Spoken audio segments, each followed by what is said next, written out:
तो इस multiverse saga की सबसे बढ़िया जो चीज है, इसके 1000 लाख करोड़ रियलिटीज, यूनिवर्स और अनंत भंडार तक के वेरिएंट्स, यानी कई तरह के स्पाइडरमैन, कई तरह के कैप्टन अमेरिका और कई तरह के शी हल्क। ओ नो, हाँ वैसे मूवीज में हमें अभी तक ऐसा कुछ विस्फोटक देखने को नहीं मिला, पर कॉमिक्स में हमारे इन सभी फेवरेट सुपर हीरोज के ऐसे ऐसे पावरफुल और ब्रूटल वेरिएंट्स भरे पड़े हैं ना, तो उनको देख के आप खुद केविन फाइगी के पास जाओगे और बोलोगे कि टोपी मास्टर इसकी पिक्चर लाओ। तो आज हम मार्वल सुपर हीरोज के ऐसे अल्टरनेटिव वेरिएंट्स के बारे में बात करेंगे जो पूरा MCU हिला सकते हैं। तो लाइक मारो, शुरू करते हैं। तो सबसे पहले बात करते हैं ओल्ड मैन लोगन की। तो अगर आप एक्समैन की मूवीज वाले वुल्वरीन के फैन हो तो इसकी कहानी उससे काफी ज्यादा अलग है। तो क्या होता है कि वुल्वरीन अच्छा खासा अपनी जिंदगी में मजे कर रहा होता है, पर एक काले दिन की काली दोपहर को एक्समैन के एक्सपेंशन पर दुनिया भर के सुपर विलन्स अचानक से अटैक कर देते हैं। और क्योंकि वहाँ काफी सारे यंग म्यूटेंट्स थे तो उन्हें बचाने के लिए वो उन सभी विलन्स को मारता चला जाता है। और जैसे ही वो आखिरी विलन को मारता है तो तब वहाँ प्रकट होता है सर पे पतीला रख के घूमने वाला व्यक्ति मिस्टीरियो। और फिर जब मिस्टीरियो अपना इल्यूजन वहाँ से हटाता है तो भाई वो देखता है कि जिनको भी उसने मारा वो और कोई नहीं बल्कि एक्समैन ही थे। तो सभी एक्समैन को ऊपर पहुंचाने की गिल्ट में वो यहाँ से बहुत दूर कहीं निकल पड़ता है और मार कुटाई, वायलेंस वगैरह त्याग कर लोगन नाम की आइडेंटिटी लेकर किसी रेगिस्तान वगैरह में बस जाता है। तो ऐसे ही कई साल बीत जाते हैं और अर्थ अब एक पोस्ट अपोकलिप्टिक वर्ल्ड में तब्दील हो चुका होता है। लोगन भी काफी बुढ़ा हो चुका होता है और अर्थ पर हर जगह बस विलन्स ही राज कर रहे होते हैं, जैसे डॉक्टर डूम, किंगपिन,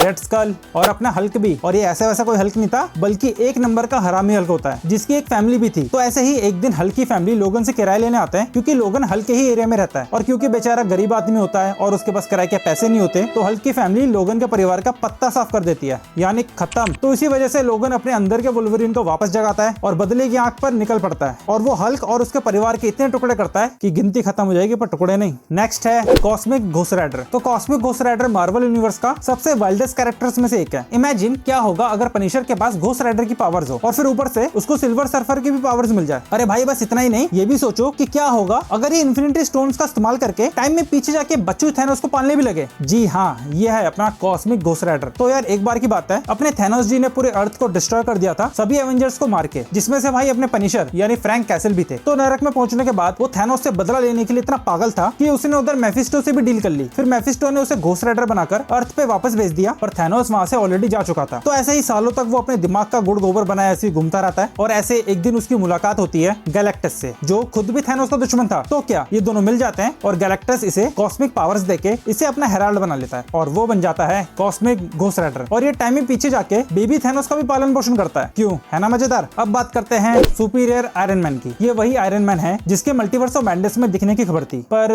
तो सुपीरियर आयरन मैन का ही one of the darkest version होता है। तो मार्वल कॉमिक्स में एक एक्सेस नाम का इवेंट होता है जिसमें सारे सुपर हीरोज और विलन्स आपस में लड़ रहे होते हैं और इनको रोकने के लिए अपनी स्कारलेट विच और डॉक्टर डूम एक स्पेल फूंकते हैं, पर उनका जादू मंत्र इतना उलट पुलट हो जाता है कि इन सारे सुपर हीरोज और विलन्स के कैरेक्टर्स ही बदल जाते हैं, यानी सारे हीरोज बन जाते हैं विलन्स और विलन्स बन जाते हैं हीरोज। पर चलो बाद में स्पेल रिवर्स हो जाता है, पर अपना टोनी स्टार्क कुछ तिकड़मबाजी से अपने आप को इस रिवर्सल से बचा लेता है और करप्ट ही रहता है, तो कांड तो करेगा ही ना। तो ये एक ऐप के जरिए पब्लिक में एक्सट्रीमिस्ट 3.0 नाम का एक वायरस छोड़ देता है जिससे पूरी पब्लिक एडिक्ट हो जाती है। ये ऐप शुरू में तो फ्री रहता है पर बाद में ये उनसे चार्ज भी करने लगता है।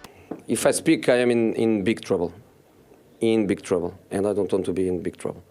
और ये पब्लिक में अपनी आयरन लेजेंड्स की एक आर्मी भी छोड़ देता है ताकि कोई भी उसके खिलाफ आवाज ना उठा पाए। अब सोच के देखो अगर ये आयरन मैन हमें आगे देखने को मिल जाए तो भाई पूरा तूफानी आएगा। अब आता है द मेकर। तो मेकर अपने मिस्टर फैंटास्टिक यानी रीड रिचर्ड्स का ही एक वेरिएंट है, पर उससे कहीं ज्यादा हरामी और खतरनाक है। वैसे शुरू में तो ये भी एक भला मानुस ही था, नेकी का दरिया में डाल टाइप का व्यक्ति, पर इसकी जिंदगी ने टर्न लेना चालू कर दिया जब इसको सुजन स्टॉर्म छोड़ के चली जाती है। फैंटास्टिक फोर अलग हो जाते हैं और जिंदगी में दूसरे दुखों के भी कारण ये रीड रिचर्ड से द मेकर बन जाता है। और अगर इसके कांडों की बात करें तो मेकर बनने के बाद सबसे पहले अपनी फैमिली को टपकाता है। इन्फिनिटी स्टोन्स ढूंढने के लिए तो वो टोनी स्टार्क का भेजा ही खुल डालता है और सीक्रेट वॉर्स के टाइम तो इसने अपने यूनिवर्स को बचाने के लिए 67 यूनिवर्स को ऐसे ही उड़ा दिया था। तो भाई समझ जाओ कितना हरामी है। तो अगला नंबर आता है माइस्ट्रो का। तो माइस्ट्रो एक अल्टरनेटिव टाइमलाइन में हल्क का ही एक फ्यूचरिस्टिक एविल वर्जन होता है जिसके अंदर ब्रूस बैनर की इंटेलिजेंस और हल्क की शक्तियां दोनों है। तो क्या होता है कि एक न्यूक्लियर वॉर की वजह से अर्थ पे ह्यूमन रेस ऑलमोस्ट खत्म ही हो जाती है, पर अपना हल्क तो ऑलरेडी गामा रेडिएशन की चलती फिरती दुकान है। वो तो इस रेडिएशन से पूरा इम्यून है और सालों तक इस रेडिएशन को कंज्यूम करके वो और भी ज्यादा पावरफुल बन जाता है। और उधर हरकुलिस भी होता है जो उधर छोटे मोटे लोगों पे राज कर रहा होता है। तो यार हल्क इतना पावरफुल बन जाता है कि हरकुलिस को हरा के माइस्ट्रो नाम लेके अपना खुद का ही एम्पायर खड़ा करता है। अब आता है कैप्टन हाइड्रा। तो कैप्टन हाइड्रा कैप्टन अमेरिका का ही एक एविल वेरिएंट है। इसको हाइड्रा वालों ने 6 साल की उम्र से ही पाल पोस के बड़ा किया और इसको लड़ना सिखाया और अपनी आइडियोलॉजी भी सिखाई और इन्हीं बिलीफ के साथ वो हाइड्रा का लीडर बनके पूरे अमेरिका में कब्जा कर लेता है। और इसके पास सुपर सोल्जर सीरम के साथ साथ हाइड्रा सुप्रीम आर्मर भी था जो कि एक कॉस्मिक क्यूब से चलता था और ये इतना पावरफुल था कि इसने अकेले ही एक पूरे सुपर हीरो के ग्रुप को धोके रख दिया था, जिसमें थॉर, कैप्टन मार्वल और स्पाइडरमैन शामिल थे। पर अगर आप सोच रहे हो कि